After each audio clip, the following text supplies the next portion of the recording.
Happy Sunday, everybody. It's that time again. The preview for this upcoming week, the week of May 4th. And it's probably going to be a short and sweet video today, at least shorter than usual, because we're going into another week with just 3 episodes, and we're coming off of a week with just 3 episodes thanks to soccer. So I don't feel like the preview was the most happening preview, and I only have 3 episodes worth of comments to go over from all of y'all this past week, and a lot of our complaints with this show. I mean, the show really has gotten so boring. These past few weeks have been extremely boring weeks, and it's one thing to have bad writing, which I do feel like this show also has, but have boring writing, that's like a TV sin, in my opinion, especially for a soap opera. And I get it. It's hard to write soap operas. You're writing so many episodes a week. It's on every single day. It's a hard thing to do. But it could be better than what we have been getting. And this preview is very Nicole heavy, so I hope you all are happy to have her little love triangle again this coming week. The first thing in the preview is someone has been watching Ashley, I guess. Grayson is showing Ashley and Naomi a picture that he got sent on his phone. And since Naomi is there, she calls Jacob about this because Grayson is saying that he was sent this picture as a warning. So I don't know if Naomi will learn that Grayson is a part of this undercover thing that Jacob has been working on, because I don't know why else she would be calling Jacob about this unless she's just trying to get Jacob to protect Ashley or something. I've been saying the past couple weeks that I don't think there's any way they can really salvage this Impaler storyline because it's been all over the place and just not well written. But one thing that I can at least be happy about is if they kill Ashley off. Now, I don't see that happening because I believe there was a recent photo of the actress that plays Ashley with the actor that plays Andre Son Freeman, which makes me think she's still on the show, and they record 3 months in advance, so she's probably still on the show come July or August. Whatever, let's move on. The next thing in the preview is Carlton and Nicole on a date, and they run into some celebrity who I don't know. I had to look up the celebrity, and I guess she is a chef. Whatever. And then Carlton and Nicole are kissing on this date. And then later in the preview, we see Nicole pushing Carlton onto a bed and getting on top of him. So I guess it's just Nicole on her teeter-totter of men. She was mad at Carlton for a while. She really seemed a little more into Kyle. But now she's right back with Carlton after all this time. And I don't know a lot of people that care about this love triangle. I'm one of those people that certainly does not care about this love triangle. They have written it in a way where I don't really want Nicole to end up with either guy. And I don't know if that was their intention. I feel like it shouldn't have been their intention because it's a waste of time. They don't write any 3 of these individuals as adults. They write them like they're way younger than they actually are. Next in the preview is the only interesting thing in the preview, even though it's not going to go anywhere. At least not this week. It's not going to go anywhere. But it is Andre asking Dani if she is accusing him of being a spy. She says that she is onto him and he could be packing a major secret. I'm sure this is about nothing. They like to put these teasers in the preview that are a joke or lead to nowhere or are a fake out. But for quite a while now, even though they haven't in a while, but for a while now, they have been hinting that Andre has this big past secret.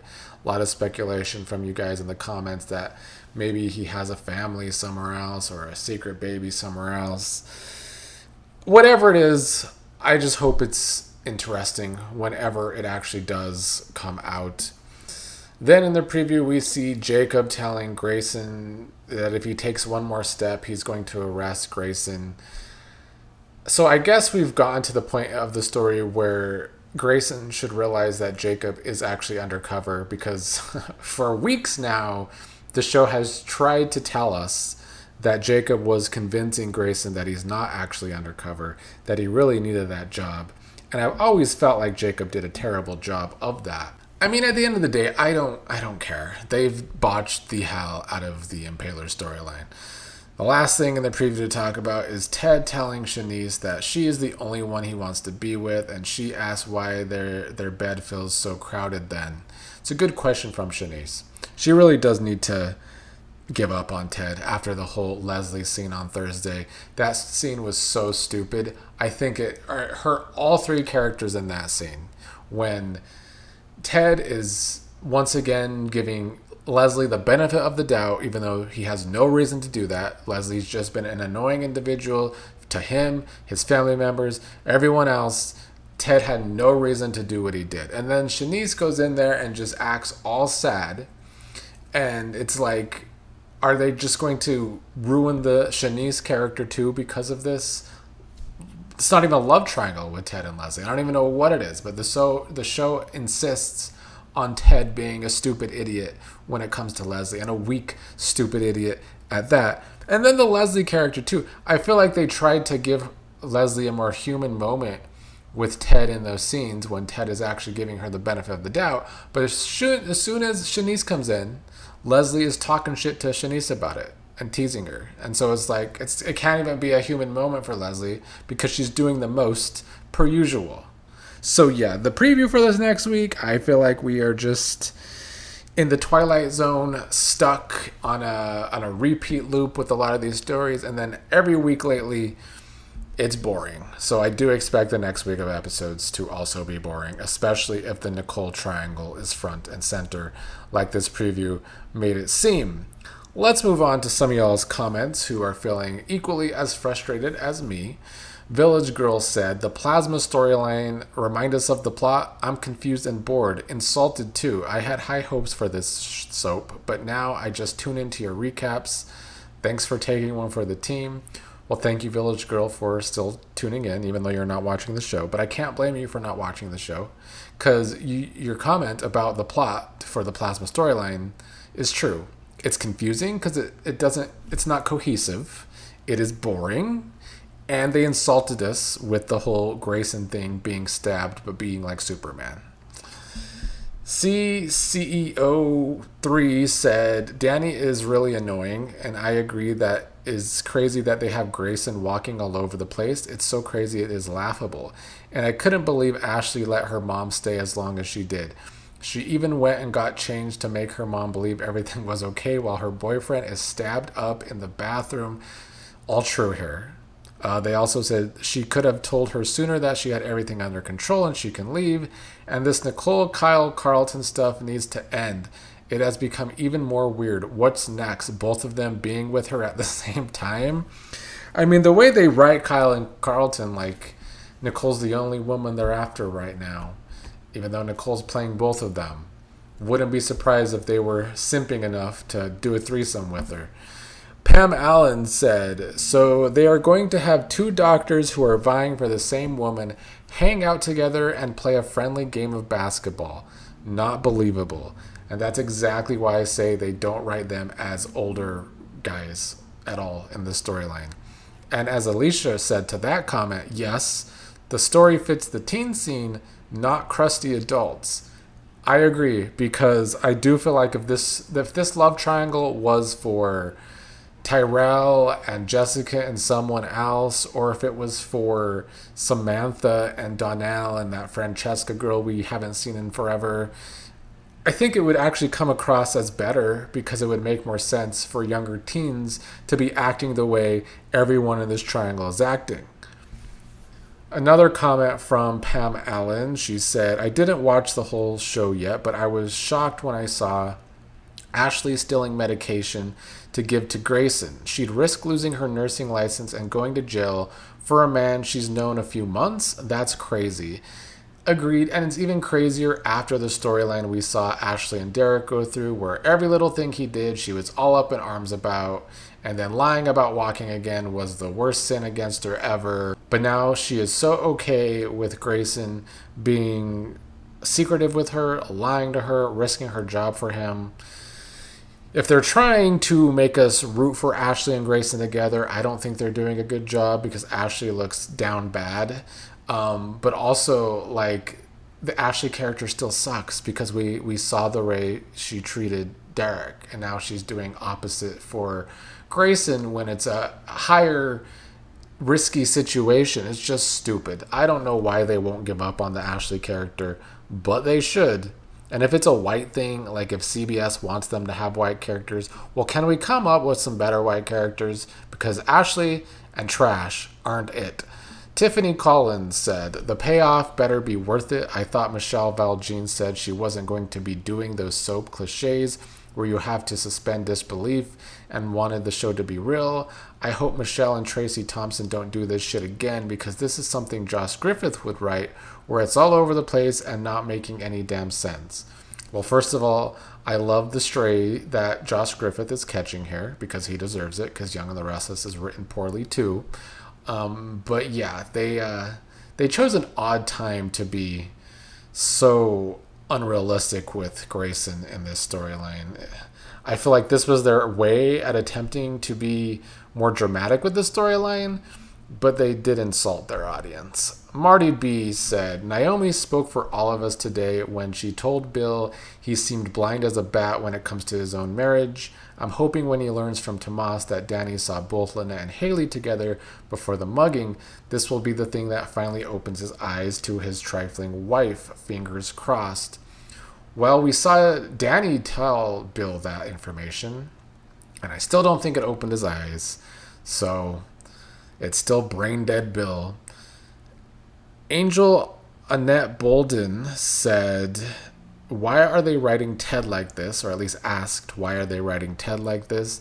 Your guess is as good as mine. They really want to write him as a stupid idiot all the time. He is their biggest clown. Gemini P said, I'm so over Ted. Chenise needs to let him go. In what world would a man be civil or kind to the same woman that blew up your marriage and is antagonistic to everyone in your life? Please make it make sense. And that's the predicament, and that's the bad writing here, because it doesn't make sense. Ted doing all of this for Leslie all the time, it doesn't make sense. They have not actually written in a good enough reason as to why Ted is the way he is with Leslie. It's either just bad writing, or they want to show us over and over that Ted is dumb and Ted is a clown. Those are the only two possibilities. Jay Way said, I'm afraid Chenise has hitched her star to Mr. Milquetoast. He's not solid enough to put your hopes in. That lame excuse trying to comfort Leslie should have been Chenise's cue to walk away. He's a huge red flag.